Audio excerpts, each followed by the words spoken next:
అందరికీ నమస్కారం.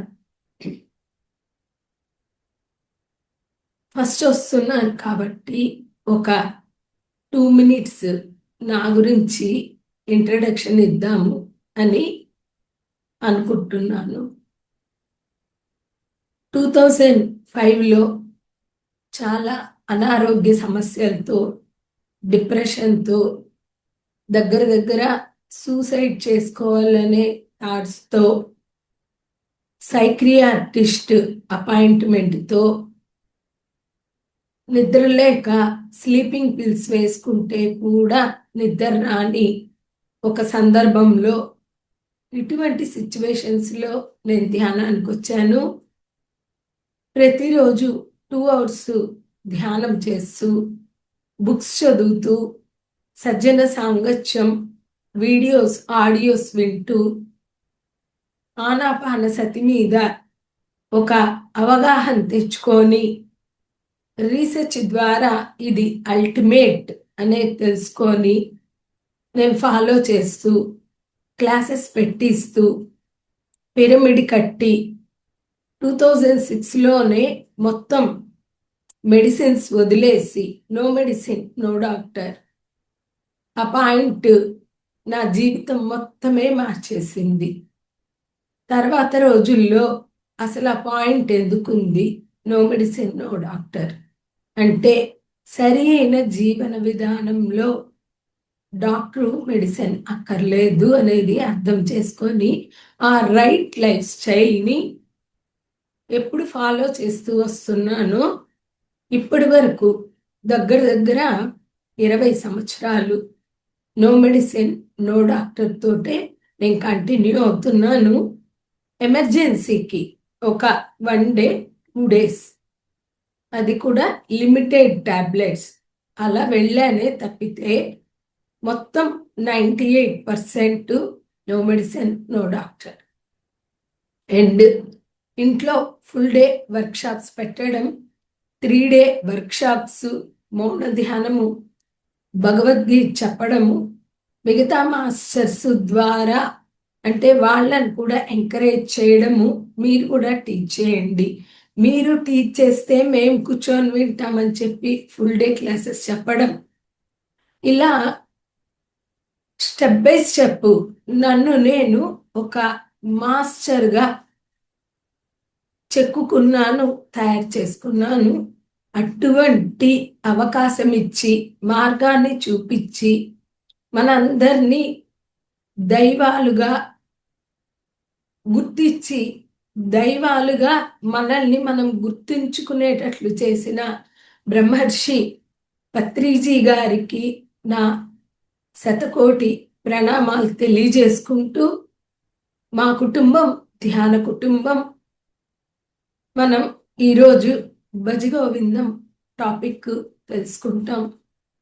నాకు పర్సనల్గా ఎంతో ఇష్టమైన టాపిక్. ధ్యాన మార్గంలో పోతున్నప్పుడు కొన్ని చేస్తుంటాం, కొన్ని ఫాలో చేస్తాం, కానీ కొన్ని వదిలేయాలి. ఆ వదలాల్సినవి ఏంటి, మనం సరి అయిన దారిలో పోతున్నామా లేదా, ఇలాంటివన్నీ కూడా భజగోవిందం ద్వారా నేను తెలుసుకున్న ఆచరణలో పెట్టినప్పుడు నాకు చాలా రిజల్ట్ ఈజీగా తెలిసినందువల్ల నేను పర్సనల్గా ఇష్టపడడం, వీలున్నప్పుడల్లా దానిని మీ వంటి ఆత్మీయులతో షేర్ చేసుకోవడం నాకు చాలా సంతోషం కలిగిస్తుంది. అండ్ మాతృభాష తెలుగులో క్లాస్ చెప్పుకోవడం కూడా నాకు ఎంతో హ్యాపీగా అనిపిస్తుంది, తృప్తిగా అనిపిస్తుంది. Thank you friends. మనం టాపిక్లోకి వెళ్ళిపోదాం. జగద్గురువులు ఆదిశంకరులకు నా ప్రణామాలు తెలియచేసుకుంటూ, ఫస్ట్ శ్లోకం, భజగోవిందం భజగోవిందం గోవిందం భజ మూఢమతే సంప్రాప్యే సన్నిహిత కాలే నహి నహి రక్షతి దృక్కన్కరణే. భజగోవిందం. ఫస్ట్ గో అంటే ఇంద్రియాలు, విందం అంటే ఇంద్రియాలను జయించడం. ఇంద్రియాలను జయించాడు గనకే వెంకటేశ్వర స్వామిని గోవింద అని పిలుస్తాం.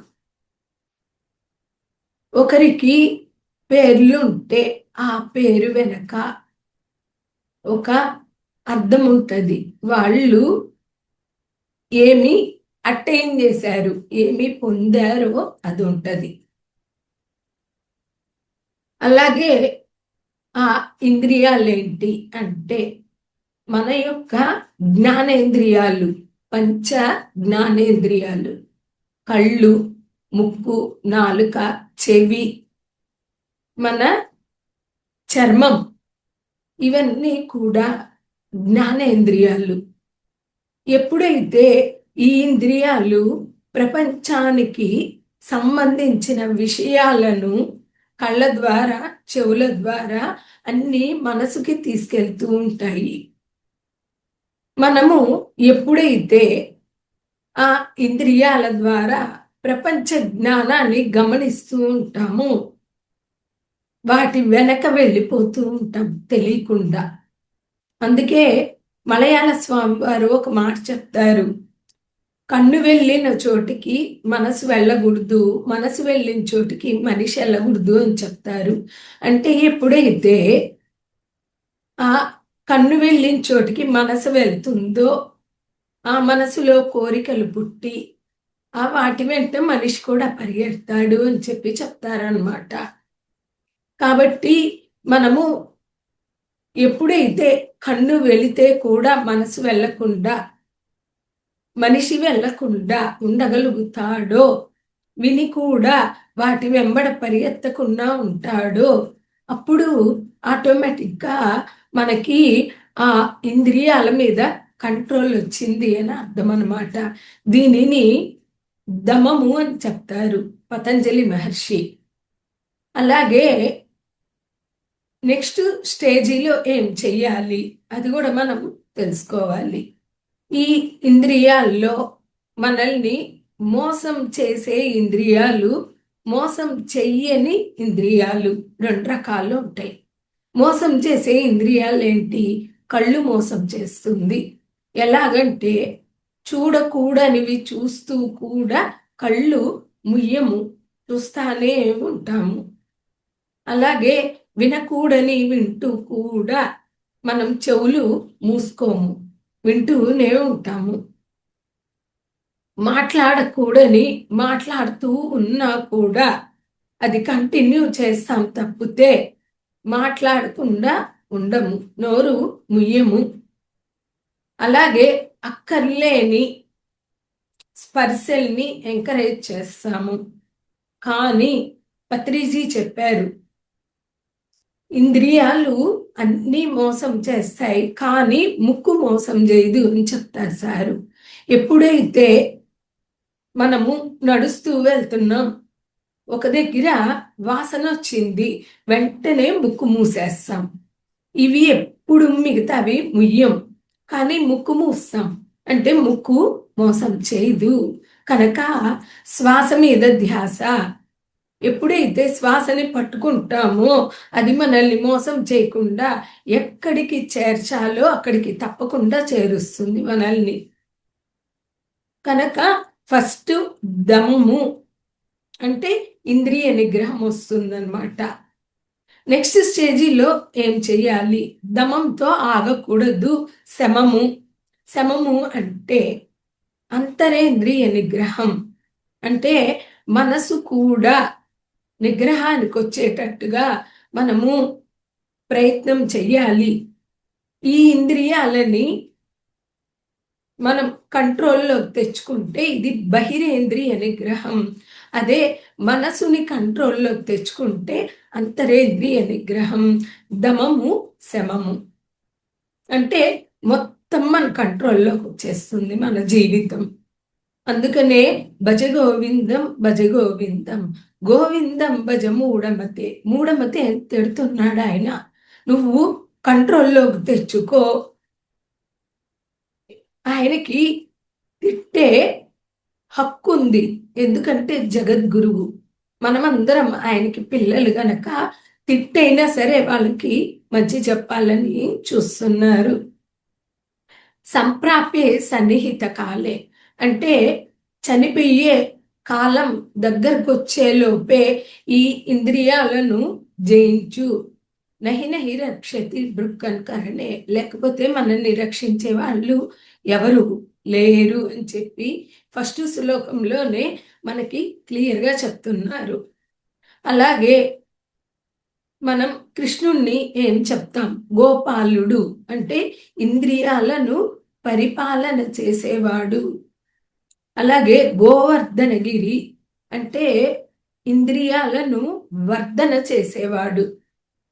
అంటే ఈ ఇంద్రియాలను వర్ధించాలి, ఈ మనసుని వర్ధించాలి. అప్పుడు వీటి వెనక మర్మంగా ఉన్న ఆత్మ బయటికి రావడం మొదలు పెడుతుంది.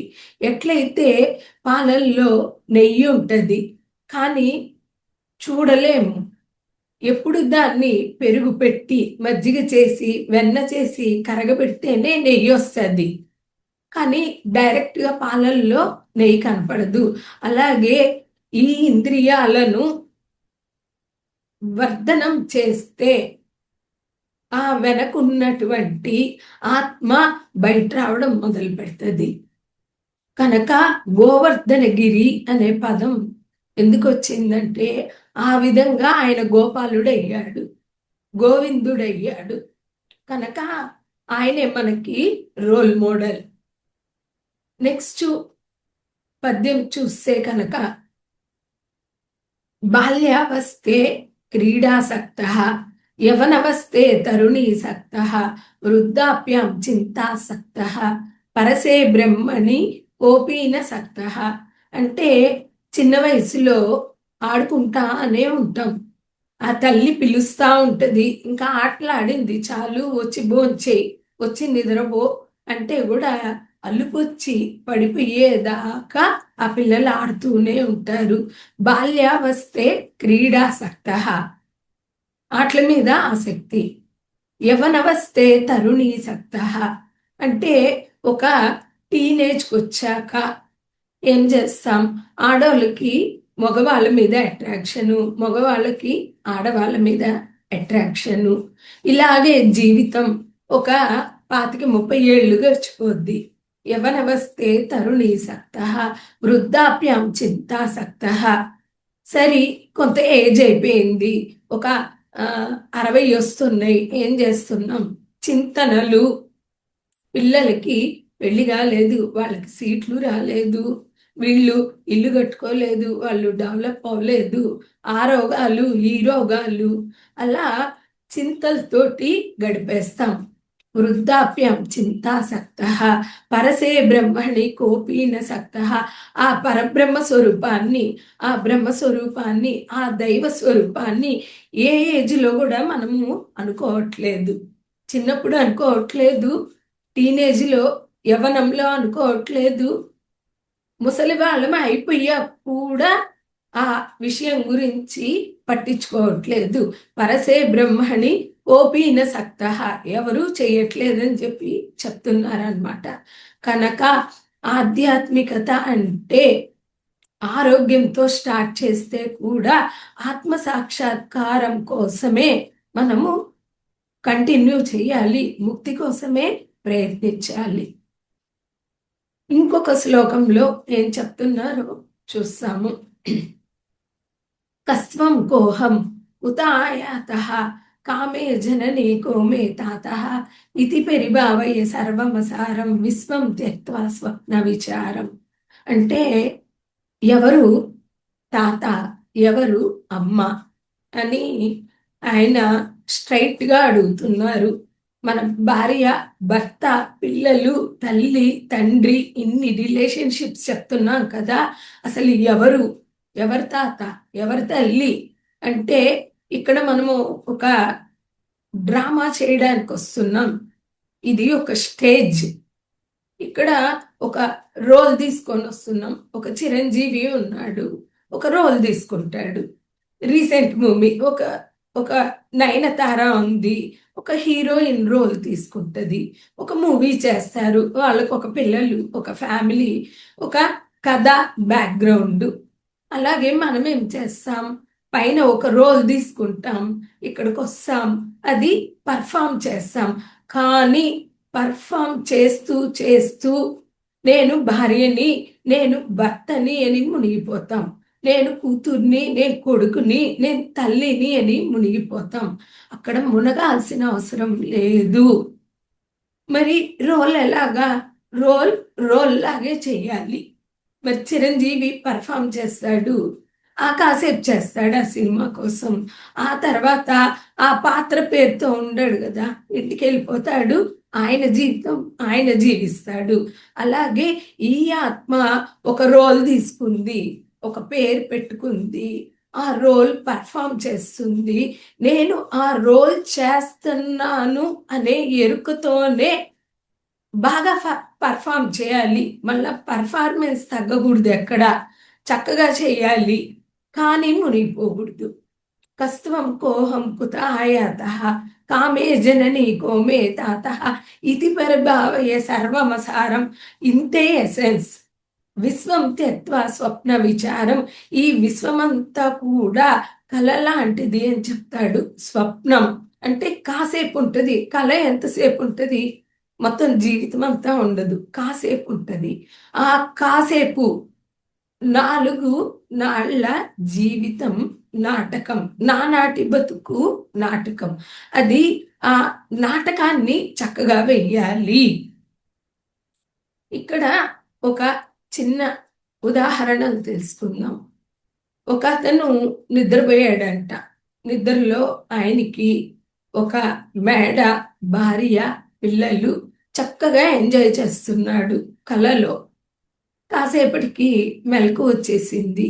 చూస్తే ఏదీ లేదు, మేడ లేదు, మిద్దె లేదు, భార్య పిల్లలు లేరు, ఏడుస్తా కూర్చున్నాడు. ఎందుకంటే కాసేపు అక్కడ మునిగిపోయాడు, ఆ కల్లో మునిగిపోయాడు. ఏడుస్తా కూర్చొని తీరా చూస్తే అసలు ఇంకా పెళ్లి కాల. అంటే మనిషి అలాగా లేని దాన్ని ఉంది అనుకొని, అదే నిజం అనుకొని అక్కడ అతుకుపోతూ దుఃఖాన్ని, భయం తెచ్చుకుంటా ఉంటాడు. కనుక ఈ జీవితాన్ని కాసేపు ఎంజాయ్ చేస్తూ, కాసేపు మనం గ్రహించాల్సిన జ్ఞానాన్ని గ్రహిస్తూ హ్యాపీగా ఉండాలి అని చెప్తున్నారు. ఇక్కడ ఇంకొకటి కూడా తెలుసుకుందాం. కథ. అర్జునుడు ఓ రోజు దుఃఖంలో కూర్చొని ఏడుస్తూ ఉన్నాడు. కృష్ణుడు వచ్చాడు. ఏయ్యా ఇంకా ఏడుస్తున్నావా? ఇంకా అభిమన్యుడు గుర్తొస్తున్నాడా? కురుక్షేత్ర యుద్ధం జరిగి చాలా రోజులైపోయింది, భగవద్గీత కూడా విన్నావు, అయినా కూర్చొని ఇంకా ఏడుస్తున్నావు, ఏం కథ అంటే, అభిమన్యుడిని మర్చిపోలేకపోతున్నాను బావా అంటాడు. అప్పుడు కృష్ణుడు సూక్ష్మ శరీరంతో సూక్ష్మ లోకాలకి పిలుచుకెళ్తాడు అర్జునుడిని. అక్కడ పోతూనే అభిమన్యుడిని చూసి కుమార అని కౌగిలించుకోవడానికి వెళ్తాడు. అక్కడ అభిమన్యుడు ఏమంటాడు, ఎవరండి మీరు అని అడుగుతాడు. అప్పుడు అర్థమవుద్ది ఆయనకి, వాళ్ళ గొడవలో వాళ్ళు ఉన్నారు. ఎందుకు? అభిమన్యుడి క్యారెక్టర్ అయిపోయింది, ఆయన పైకి వెళ్ళిపోయాడు. నెక్స్ట్ ప్లాన్ చేసుకుంటున్నాడు, నేను ఏ తల్లిదండ్రికి పుట్టాలి, ఆడగా పుట్టాలా, మగగా పుట్టాలా, ఎక్కడ పుట్టాలి, ఏ జాతిలో పుట్టాలి, ఏ కులంలో పుట్టాలి, ఏ క్యారెక్టర్ తీసుకోవాలి, ఏ రోల్ తీసుకోవాలి అని ఆయన ప్లానింగ్లో ఆయన ఉన్నాడు. ఈయన వస్తే ఏమంటాడు, ఆయనకి ఈయనకి సంబంధం లేదు. అలాగా పై లోకాల్లో మన పాటికి అందరితో కలిసి జీవిస్తాం, కిందకు వచ్చినప్పుడు కాసేపు ఆ క్యారెక్టర్స్ వేస్తాం, మళ్ళీ వెళ్ళిపోతాం. అటువంటి జీవితం కోసం మనము బంధంలో మునిగిపోవడం ఎంతవరకు కరెక్ట్ అని చెప్పి ఈ శ్లోకంలో మనకు చెప్తున్నారు. నెక్స్ట్ వచ్చేటప్పటికి ఈ భూమి మీద మనం విధాలుగా ఎలా ఇరుక్కుంటామో ఇంకా చెప్తున్నారు అన్నమాట. అర్థమనర్థం భావయ నిత్యం నాస్తి తత సుఖలేశ సత్యం ఉత్తరాదపి ఘనభాజాం భీతి సర్వత్రైషా విహిత రీతి. అంటే ఏం చెప్తున్నారు ఇక్కడ? అర్థమనర్థం. అర్థం అంటే డబ్బు. డబ్బు అనర్థం ఆపద తెస్తుంది అని చెప్పి చెప్తున్నారు. మరి డబ్బు అక్కర్లేదా అంటే కావాలి. ఎంతవరకు కావాలి? అవసరాలు ఉంటాయి, కంఫర్ట్స్ ఉంటాయి, భూమి మీద డబ్బు కావాలి. కానీ డబ్బు కోసమే జీవించకూడదు, డబ్బు కోసమే పరిగెత్తకూడదు, ఇతరుల కోసం డబ్బు సంపాదించకూడదు, ప్రపంచానికి చెప్పుకోవడం కోసం సంపాదించకూడదు. మన కోసం, మన అవసరాల కోసం సంపాదించుకోవాలి, చక్కగా హ్యాపీగా ఉండాలి. అర్థమనర్థం భావయ నిత్యం నాస్తి తత సుఖలేశ సత్యం. ఎక్కువ డబ్బు ఉందనుకోండి, వాటిని కాపాడడానికే మనం సచ్చిసున్నం అవుతూ ఉండాలి. అలాగే ఆ పిల్లలు వాటి కోసం మనల్ని భయపెట్టడం, కొన్ని దగ్గరలో వింటూ ఉంటాం, చంపేసి ఆస్తులు తీసుకొని పోతారని కూడా వింటూ ఉంటాం. ఇలాంటివి ఉంటాయి గనక మనం హాయిగా, హ్యాపీగా, కంఫర్ట్గా మన జీవితానికి కావాల్సింది చక్కగా సంపాదించుకొని చక్కగా దాన ధర్మాలు చేస్తూ మంచిగా యూటిలైజ్ చేసుకోవాలి. కొంచెం కూడా సుఖం ఉండదు ఎక్కువ డబ్బు అయినప్పుడు అని చెప్తున్నాడు. పుత్రాదపి ఘనభాజం భీతి సర్వత్రైషా విహిత రీతి. ఎక్కడ పోయినా కూడా ఇదే ఉంటది, ఏం మార్పు ఉండదు. ఆ దేశంలో, ఈ దేశంలో, అక్కడ ఇక్కడ అనలేదు, అంతా ఇదే చెప్తున్నారు అనమాట.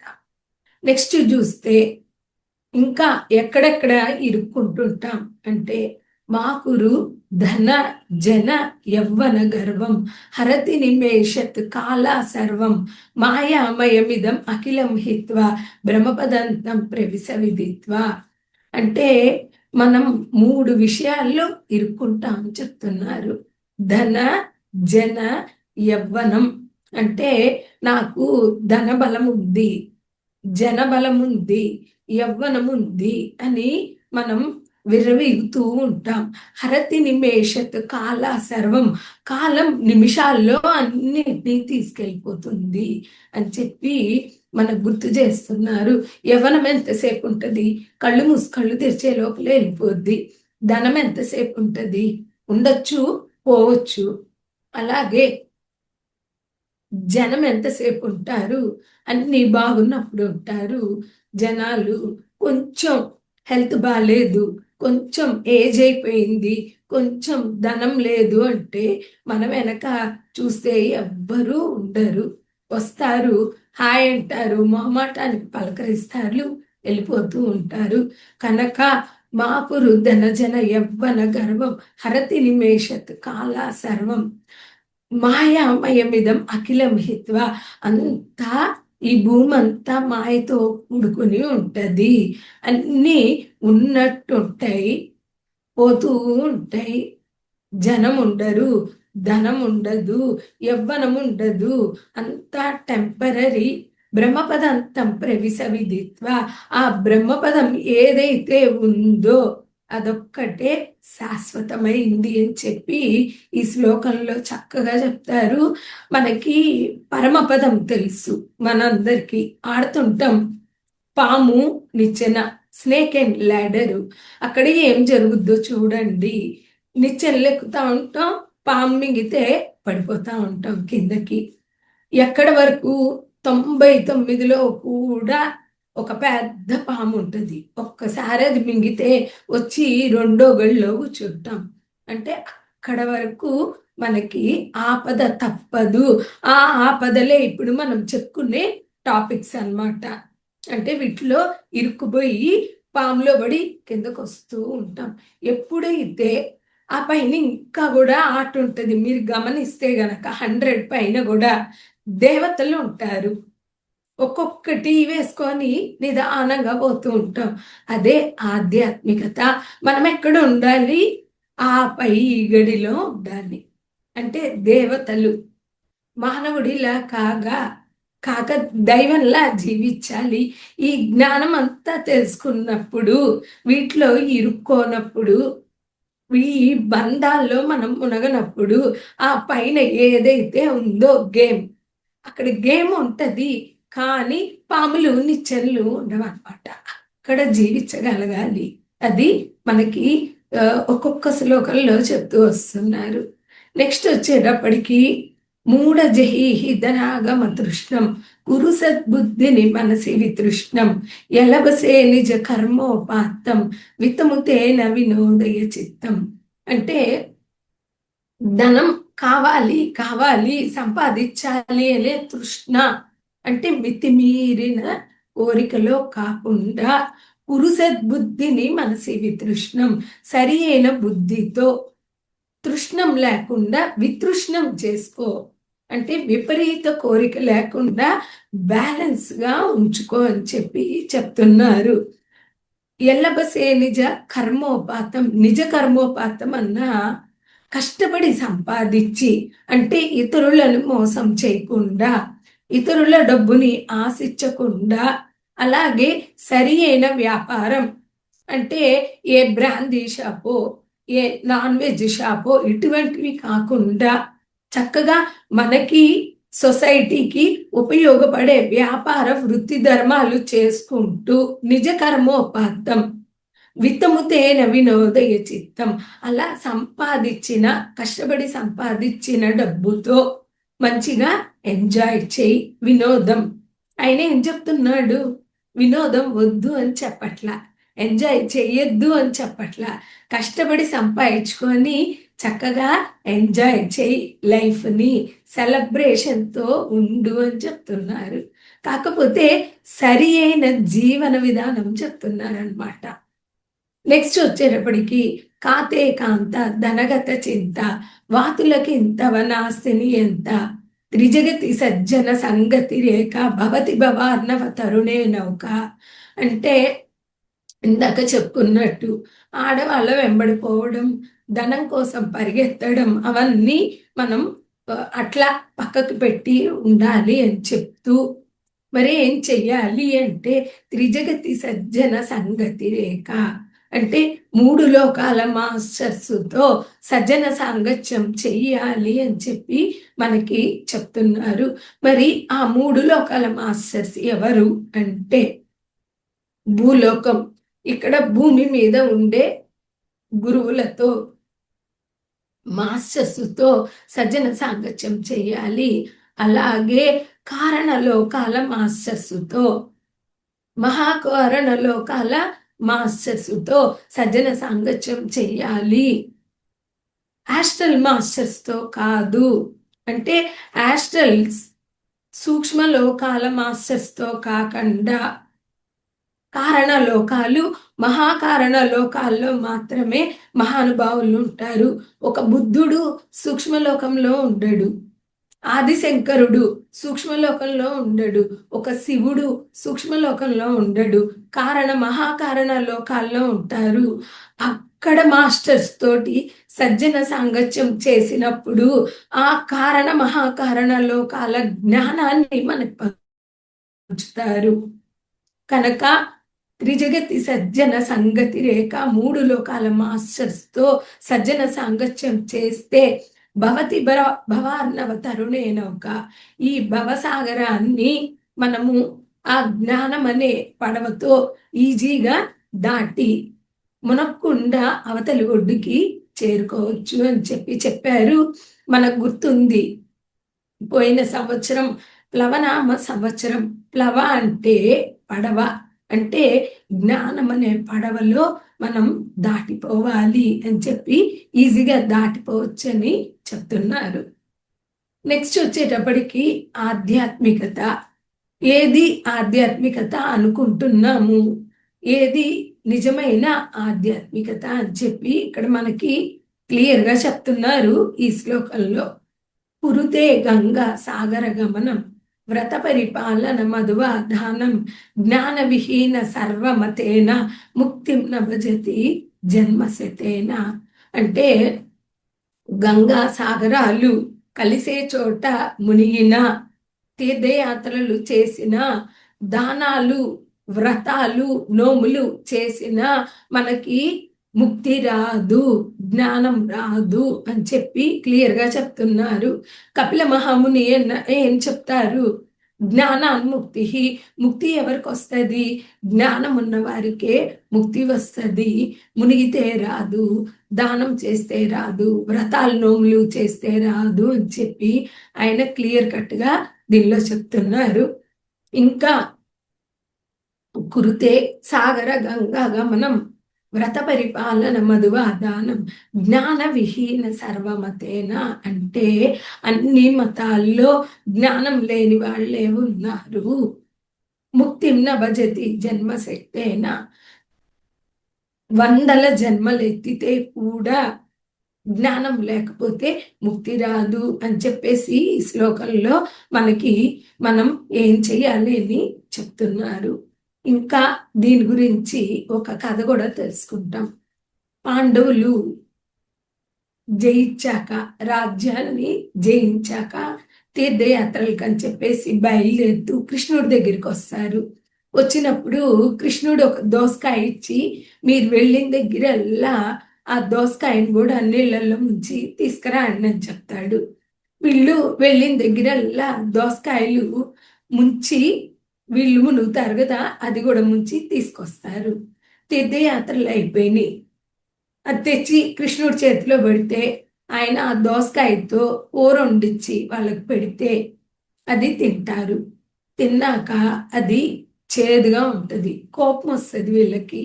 ఏం కృష్ణ, నువ్వు చేదుగా ఉన్న దోసకాయను వండించి పెట్టావు మాకు, ఏం సంగతి అంటే, మరి మీరు ఇన్ని తీర్థయాత్రలు చేసి దాన్ని కూడా ముంచి తీసుకొచ్చారు కదా, దానికి ఉన్న చేదేమన్నా తగ్గిందా అని అడుగుతాడు. లేదు అంటారు. మరి నువ్వు పోయి ఇన్ని తీర్థయాత్రలు చేసి వచ్చావు కదా, నీ గుణం ఏమన్నా మారిందా, నీ బుద్ధి ఏమన్నా మారిందా, నీకేమన్నా జ్ఞానం వచ్చిందా అని అడుగుతాడు అనమాట కృష్ణుడు. అలా మనం చేసే పనుల వల్ల మనకు ప్రయోజనం ఉండాలి, కానీ ఊరికే చేసొస్తే ఏమీ ఉపయోగం లేదని చెప్పేసి మనకి ఈ శ్లోకంలో చక్కగా చెప్తున్నారు. నెక్స్ట్ వచ్చేటప్పటికి మనకి గురువుల గురించిన శ్లోకం చెప్తారు. ఆధ్యాత్మికతలో గురువు కావాలి అని తపనతో పోయే వాళ్ళకి డూప్లికేట్ గురువులు ఉంటారు, నిజమైన గురువులు ఉంటారు. ఆ వ్యత్యాసం తెలుసుకొని మనం పోవాలని చెప్పి చెప్తారు ఈ శ్లోకంలో. దీనిలో జటిలో ముండి లుంచిత కేశః కాషాయాంబర బహుకృత వేషః పశ్చన్న పిచన పశ్యతి మూఢః ఉదర నిమిత్తం బహుకృత వేషః అంటే జటిలో ముండి గుండు కొట్టించుకొని, అలాగే ఇంకొకరు జడలుగా జుట్టు పెంచుకొని, కొంతమంది కాషాయ అంబర కాషాయ వస్త్రాలు వేసుకొని కొంతమంది, లేదా వైట్ ఒక dress code yellow colour white colour ఇంకొక ఏదో ఒక డ్రెస్ కోడ్ పెట్టుకోవడం, అట్లా బహుకృత వేష రకరకాల వేషాలు వేస్తూ ఉంటారు గురువు అని చెప్పుకొని. కానీ వాళ్ళు ఏ స్థితిలో ఉంటారు? పశ్చన్న పిచన పశ్యతి, మూడో కన్ను పెట్టుకొని కూడా ఆ మూడో కన్నుతో చూడలేని మూఢ గురువులు, మూర్ఖులు. మరి గురువుగా ఎందుకున్నారు? జ్ఞానం లేదు. మరి గురువుగా ఎందుకున్నారు అంటే ఉదర నిమిత్తం బహుకృత వేష, కూటి కోసం కోటి విద్యలు, దీనికోసం ఈ గురువు వేషం వేశారు కనుక. ఆ రోజుల్లోనే డూప్లికేట్ గురువులు ఉన్నారు గనక ఆదిశంకరుడు ఈ టాపిక్ చెప్పారనమాట. నిజమైన గురువుని గుర్తించి జ్ఞానంతో ముందుకు వెళ్ళాలి. ఈ రోజుల్లో చూస్తే కూటి కోసం గురువు కాదు, ఫ్యాషన్ కోసం గురువు, ఫాలో అప్ కోసం గురువు. నాకింతమంది శిష్యులు ఉన్నారు, నాకింత ఫాలో ఉంది, నేను గురువుని, నాకు చక్రాలు తెలుసు, నాకు అది తెలుసు, నాకు ఇది తెలుసు అని చెప్పుకోవడం ఎక్కువైంది కనుక అటువంటి గురువులు కాక నిజమైన జ్ఞానం ఉన్న గురువుల దగ్గరికి మనం వెళ్ళాలి. అప్పుడే మనకి ముక్తి మోక్షం వస్తుంది. కానీ లేకపోతే ఈ భౌతికం అంధకారం అయితే ఆధ్యాత్మికత గాఢ అంధకారం అయిపోద్ది. అంటే ఇంకా చీకట్లోకి వెళ్ళిపోతాం. నిజమైన గురువుతో మనం ప్రయాణం చేయాలి. ఒక్క క్షణం మాస్టర్స్, మనం మన టైం చెక్ చేసుకుంటాం. ఓకే. ఎస్. నెక్స్ట్ వచ్చేటప్పటికి అద్భుతమైన శ్లోకాలు చక్కగా ఇచ్చిన్నారు, తెలుసుకుందాం. ఇప్పుడు ఆయన ఏం చెప్తారంటే, పునరపి జననం పునరపి మరణం పునరపి జనని జఠరే శయనం ఇహ సంసారే బహుదుస్తారే కృపయా పారే పాహి మురారే అని చెప్తారు. మురారి అంటే ఎవరు? మనకందరికీ తెలుసు, కృష్ణుణ్ణి మురారి అని చెప్తాం. ఆత్మజ్ఞాని, బ్రహ్మజ్ఞాని అయిన ఎప్పుడు మనం తిరిగి తిరిగి ఈ భూమికి రాకుండా ఉంటాం అంటే కృష్ణుడు అంతటి వాడివి అయ్యే వరకు, అంటే ఆత్మజ్ఞానం పొందే వరకు, బ్రహ్మజ్ఞానం పొందే వరకు, పునరపి జననం పునరపి మరణం అంటే చచ్చిపోతూ ఉంటాం, పుడుతూ ఉంటాం. జఠరే శయనం, తినడం, నిద్రపోవడం, తల్లి గర్భంకి రావడం. జఠర రసం అంటే హైడ్రోక్లోరిక్ యాసిడ్స్, మన మనం తిన్న ఆహారాన్ని జీర్ణింపచేసేది. కనుక తింటం, నిద్రపోవడం, తల్లి గర్భంలోకి రావడం ఇదే కాదు, రాకుండా ఉండే మార్గం చూడాలి. పునరపి జననం పునరపి మరణం పునరపి జనని జఠరే శయనం ఇహ సంసారే బహుదుస్తారే. ఈ సంసారంలో నుంచి బయటపడి ఒక ఆత్మజ్ఞానిగా, బ్రహ్మజ్ఞానిగా తయారైతే రావక్కర్లేదు అని చెప్పి మనకి చక్కగా అన్ని అర్థం చేపిస్తున్నారు. నెక్స్ట్ వచ్చేటప్పటికి మరి ఏం చెయ్యాలి మనం తిరిగి రాకుండా ఉండాలంటే, భగవద్గీత కించిదీత గంగాజలలవ కణికాపీత సకృదప్యేన మురారి సమర్చ క్రియతే తస్య యమేన చర్చ. ఇక్కడ కూడా మురారి అని ఇచ్చారు ఈ శ్లోకంలో కూడా. ఏమేం చెయ్యాలి మనం ఈ శరీరం వదిలి, ఈ భూమిని వదిలి పైన లోకాలకి వెళ్ళినప్పుడు యముడేమడుగుతాడంట, భగవద్గీత కించితదీత, కొంచెమైనా నువ్వు భగవద్గీత చదివావా? భూమికి వెళ్ళావు కదా, ఏం చేసి వచ్చావు? తింటాం, నిద్రపోవడమేనా? ఏమన్నా చదివేది ఉందా? కాస్త భగవద్గీత కొంచెమైనా చదివావా? అంతా చదివావని అడగట్లా పాపం ఆయన, కొంచెమైనా కించితదీత అని అడుగుతున్నాడు. నెక్స్ట్ ఏం అడుగుతాడంట, గంగాజలలవ కణికాపీత. గంగాజలం అంటే ఏంటి? ఈజీగా ఇక్కడ కాశీలో దొరికే గంగ అడుగుతున్నాడా?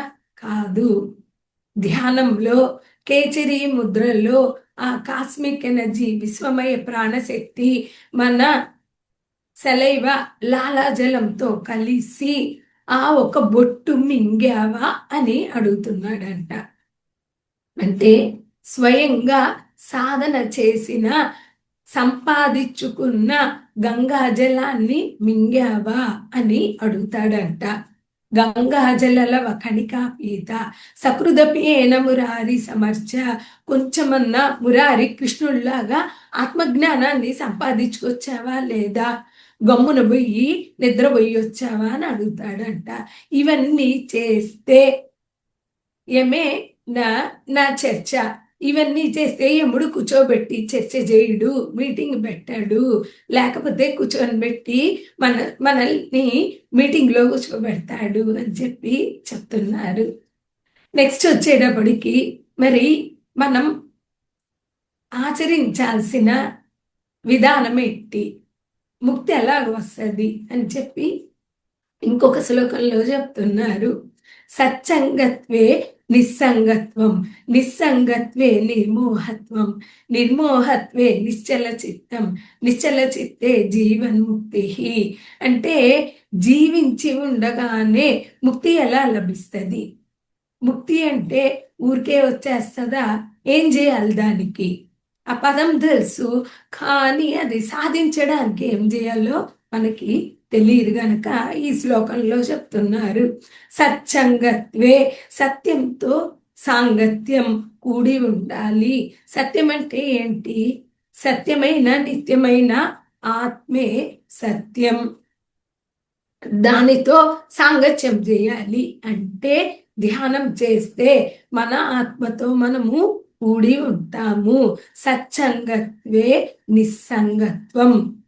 నిస్సంగత్వం అంటే ఏంటి? ప్రపంచంతో సాంగత్యం తగ్గుతుంది. తగ్గుతుంది అంటే ఉండదు అని అర్థం కాదు. ఇక్కడ మనం సూక్ష్మంగా అర్థం చేసుకోవాలి. ఎప్పుడైతే సత్సంగత్వం అంటే ఆత్మతో కూడి ఉంటామో ఈ ప్రపంచంతో బంధం తగ్గిపోతుంది. అంటే అటాచ్మెంట్ తగ్గుద్ది. అటాచ్మెంట్ లో డిటాచ్మెంట్. కుటుంబం ఉంటది, శరీరం ఉంటది, సంఘం ఉంటది, కానీ దాంతో బంధంలో ఉండము. కనుక మనము అరే కుటుంబం ఉండదా, సంఘం ఉండదా, మరి ఇవేవి ఉండవా అంటే అన్నీ ఉంటాయి. అన్నిటినీ అనుభవిస్తాం, అన్నిటితో ఉంటాం, కానీ బాధ్యతలో ఉంటాం, బంధంలో ఉండము. కనుక నిస్సంగం వస్తుంది. అంటే ఆత్మ అన్నిటితో ఉంటది, అన్ని అనుభవిస్తుంది, కానీ బంధరాహిత్య స్థితిలో ఉంటది. ఎప్పుడైతే నిస్సంగం, నిస్సంగత్వే నిర్మోహత్వే, మనకి డిటాచ్మెంట్ లో ఉంటాము, మోహం ఉండదు అని చెప్తున్నారు మాస్టర్స్. ఒక్క నిమిషం.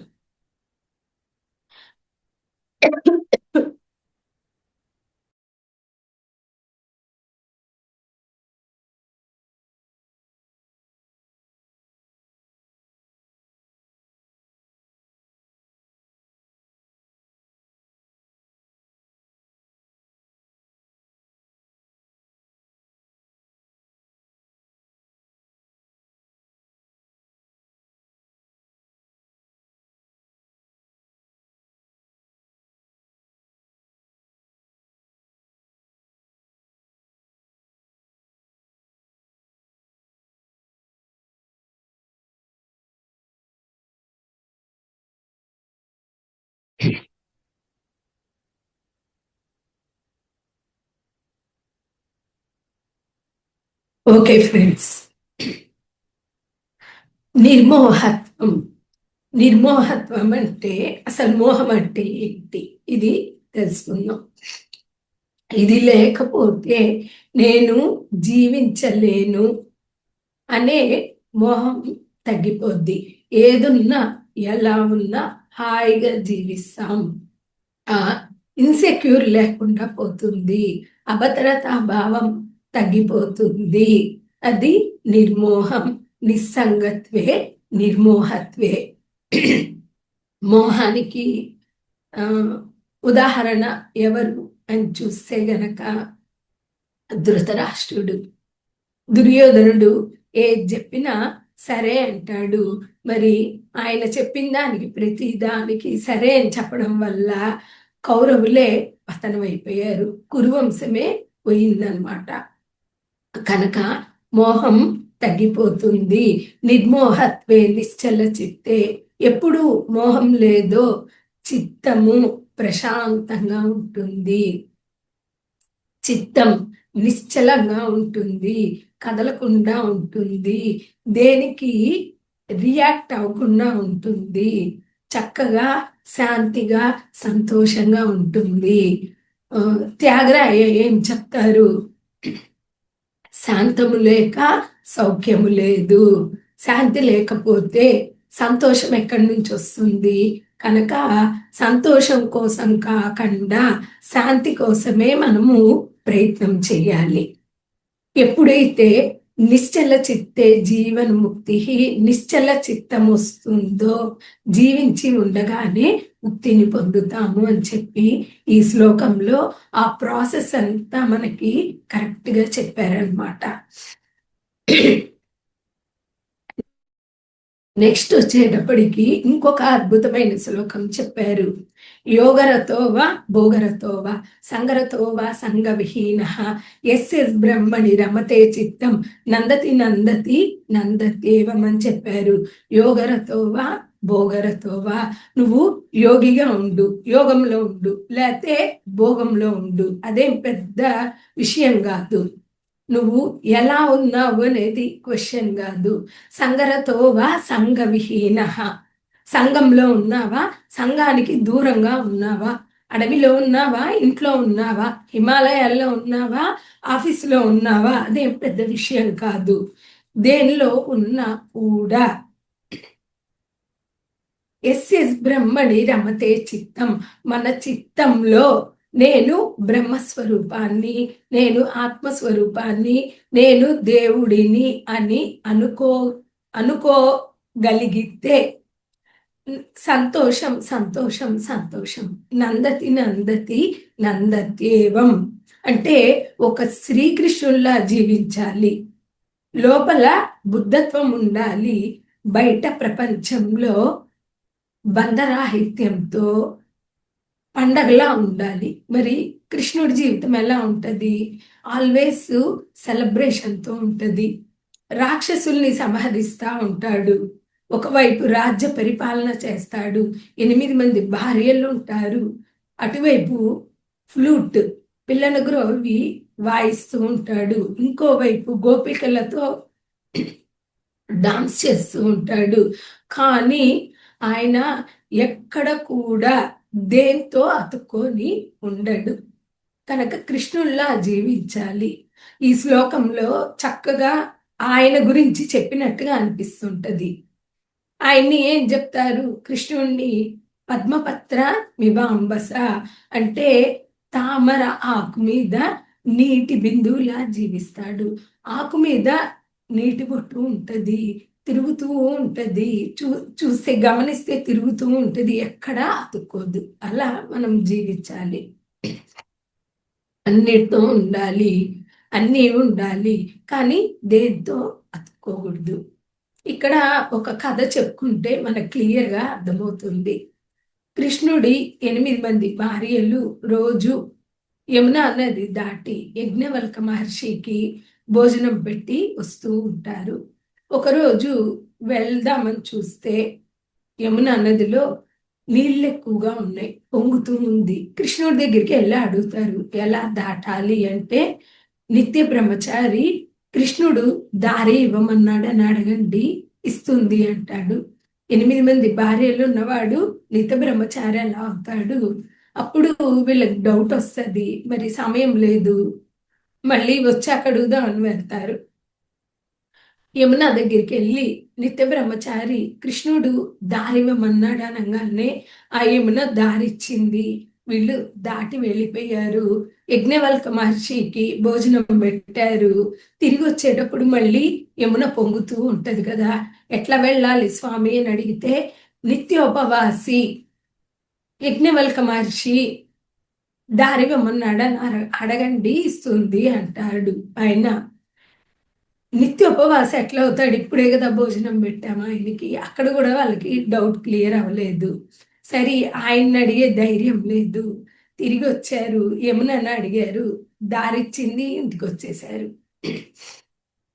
కృష్ణుడిని అడిగారు, సత్యభామ ఎట్లా నువ్వు నిత్య బ్రహ్మచారి, ఆయన ఎట్లా నిత్యోపవాసి అని అడిగితే, సందర్భం వచ్చినప్పుడు చెప్తానంటాడు. రాజ్యసభలో ఒకసారి రాజభవనంలో ఒక పోటీ జరుగుతుంది. ఆ పోటీ ఏంటంటే, కూర్చొని పీట మీద కూర్చొని భోజనం చెయ్యాలి. కరెక్ట్గా కత్తి తల మీద పెడతారు, అంటే జాగ్రత్తగా తినకపోతే కత్తి తగులుద్ది అనమాట. కత్తి తగిలితే ఓడిపోయినట్టు, కత్తి తగలకుండా భోజనం చేసొస్తే జయించినట్టు అనమాట. ఆ పోటీలో సత్యభామ జాగ్రత్తగా భోజనం చేసి కత్తి తగలకుండా ఆమె గెలిచి ఆ గెలుపుని పంచుకోవాలని చెప్పి కృష్ణుడి దగ్గరికి వెళ్తుంది.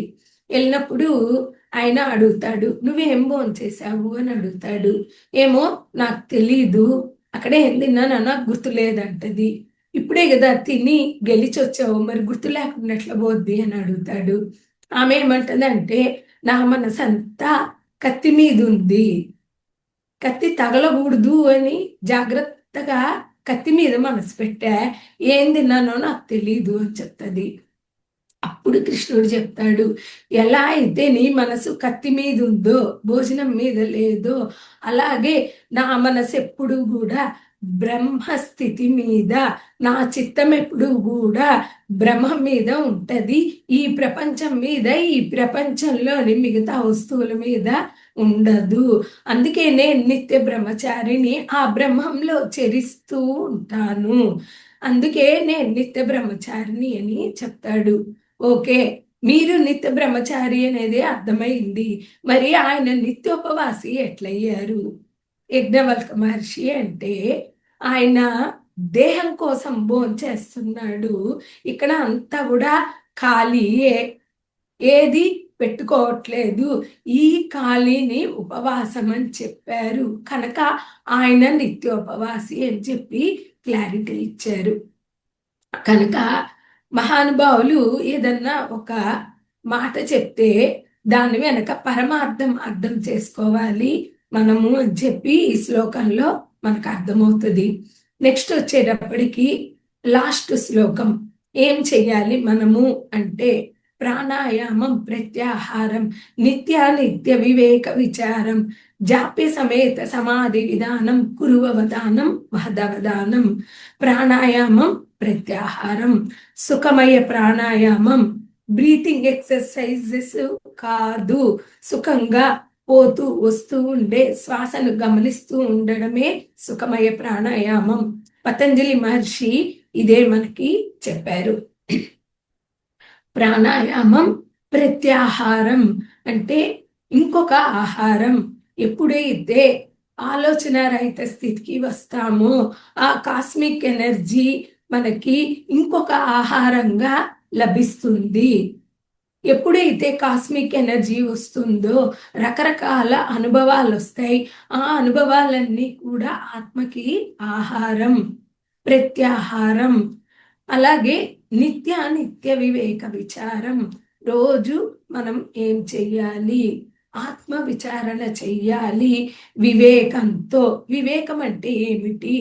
ఆత్మకి సంబంధించిన బుద్ధిని వివేకంగా చెప్పుకుంటాం కనుక వివేక చూడమని వివేకానందుడు అంటే బుద్ధిలో ఉన్నత స్థితిని పొందడమే వివేకం. ఆ బుద్ధి ఎక్కడి నుంచి వచ్చింది? ఆత్మ ఇస్తున్న బుద్ధి గనక అది వివేకం అని చెప్పాం. ఆ వివేకంతో నిత్యమేది అనిత్యమేది అని ఎప్పటికప్పుడు సంతోషం వచ్చినా, దుఃఖం వచ్చినా, సమస్యలు వస్తున్నా ఇవి శాశ్వతంగా ఉంటాయా, అశాశ్వతమా, అట్లా అని కాసేపు విచారణ చేస్తే మనము దుఃఖం వచ్చినా కుంగిపోము, సుఖం వచ్చినా పొంగిపోము, దేంట్లో మునిగిపోము, అతుక్కోము. నిత్య వివేక విచారం. ఆత్మ ఒకటే శాశ్వతమైందని తెలుసుకుంటాము. మిగతా దగ్గరలా అలా ఉంటూ ఉంటామే తప్పితే అక్కడ మునిగిపోకుండా ఉంటాము అని చెప్పి వివేకం గురించి చక్కగా చెప్పారు. విచారణ చెయ్యాలి అని చెప్పి చెప్పారు. జాప్య సమేత సమాధి విధానం అంటే ఎట్లా అయితే జపాన్ని వదలకుండా చేస్తామో అలాగా మనము ధ్యాన సాధన చెయ్యాలి అని చెప్పి జాప్య సమేత సమాధి విధానం. సమాధి విధానం అంటే ఏంటి? సమాధానాలు తెలిసిన స్థితి, మనకి ఎటువంటి ప్రశ్నలు లేని స్థితిని సమాధి స్థితి అని చెప్తారు. ఫస్ట్ సవికల్ప సమాధి స్థితి పొందుతాం, నెక్స్ట్ నిర్వికల్ప సమాధి స్థితి పొందుతాం, ఫస్ట్ ఆత్మజ్ఞానం పొందుతాం, సెకండ్ స్టేజిలో బ్రహ్మజ్ఞానం పొందుతాం. మనకి ఈ జీవితం సృష్టి పట్ల ఎటువంటి క్వశ్చన్స్ లేదు, జీరో స్టేట్లో హ్యాపీగా శూన్యంగా జీవితాన్ని చక్కగా జీవిస్తాం. సమాధి విధానం పురువవధానం మహదవధానం, సరి అయిన అవధానంతో జీవిస్తామని చెప్పి ఈ శ్లోకాల ద్వారా ఎంతో జ్ఞానాన్ని అందజేసిన ఆదిశంకరులకు, పత్రిజీకి నమస్కారాలు తెలియజేసుకుంటూ ఎంతో ఓపిక్గా ఈ శ్లోకాల్ని విన్న మీ అందరికీ, నన్ను ఎంకరేజ్ చేసిన అందరికీ నా కోటాను కోటి కృతజ్ఞతలు, నమస్కారం. Thank you friends.